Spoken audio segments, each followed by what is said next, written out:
Je m'appelle Thomas, j'ai 17 ans. Et ce que je vais raconter n'est pas un appel à l'aide. C'est un avertissement.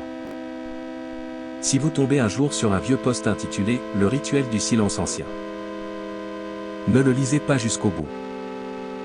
Et surtout, ne l'essayez jamais. Tout a commencé en janvier dernier. Mon pote Jules et moi, on est passionnés par les trucs étranges, creepypasta, lieux abandonnés, forums occultes. Le genre de délire qu'on raconte autour d'un feu avec une bière à la main. Mais Jules, lui, il voulait toujours aller plus loin. Ce n'était pas juste un curieux. Il cherchait quelque chose. Un jour, il m'a dit: je suis persuadé qu'il y a des choses anciennes, qu'on a oubliées. Des trucs qu'on ne devrait pas réveiller. Je croyais que c'était juste une phase. Puis il est tombé sur ce post. Sur un ancien forum archivé, planqué dans une sauvegarde du Dark Web. Un thread intitulé « Le rituel du silence ancien », avec des avertissements en majuscules rouges. Ne pas effectuer seul. Ne pas parler pendant le rituel. Ne pas regarder en arrière. Le rituel devait se faire à 3h33 du matin, en pleine forêt, là où plus aucun son ne passe.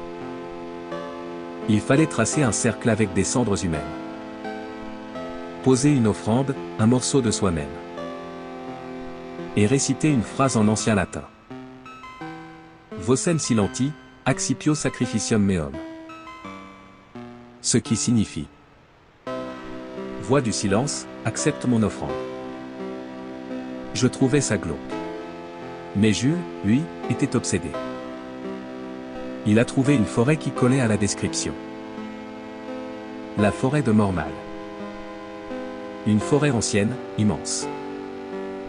Où, paraît-il, des gens se sont perdus depuis des siècles. Un soir de janvier, il m'a dit: viens, on y va ce soir. J'ai tout préparé. Il faisait moins 2 degrés. Le sol craquait sous nos pas. On a marché plus d'1 heure dans les bois. Et d'un coup, plus un seul son. Même pas le vent. Même pas nos propres pas. J'ai senti mon cœur cogner dans ma gorge. Mais Jules, lui, il souriait. Il a ouvert son sac.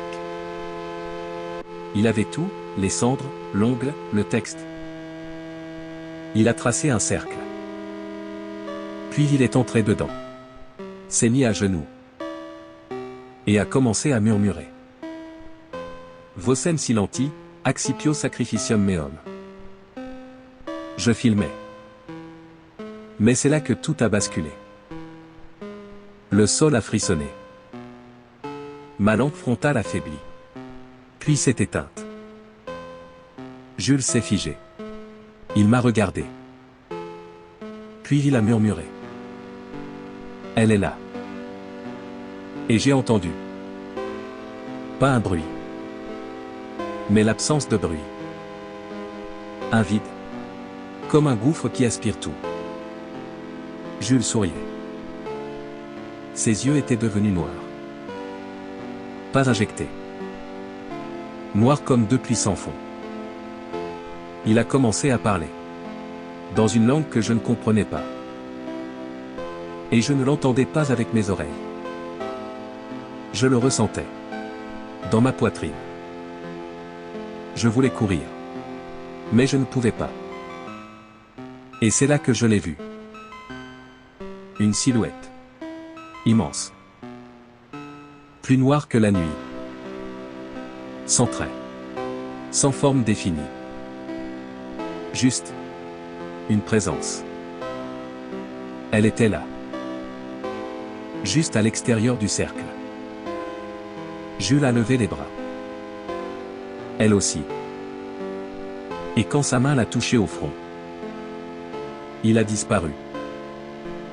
Pas un cri. Pas une lumière. Juste. Plus de Jules. Je suis resté figé. Puis, soudain, tout est revenu. Le vent. Les bruits. Les battements de mon cœur. Mais Jules n'était plus là. J'ai couru jusqu'à la voiture. J'ai hurlé. Mais je savais. Il ne reviendrait pas.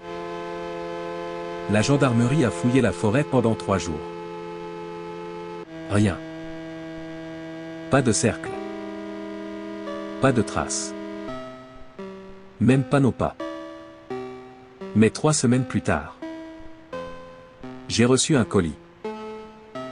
Sans expéditeur. Juste une clé USB. Je l'ai branché. Un seul fichier vidéo. C'était moi. En train de dormir dans mon lit. Filmé. De dos. Et dans le coin de la chambre. Il y avait la silhouette. Immobile.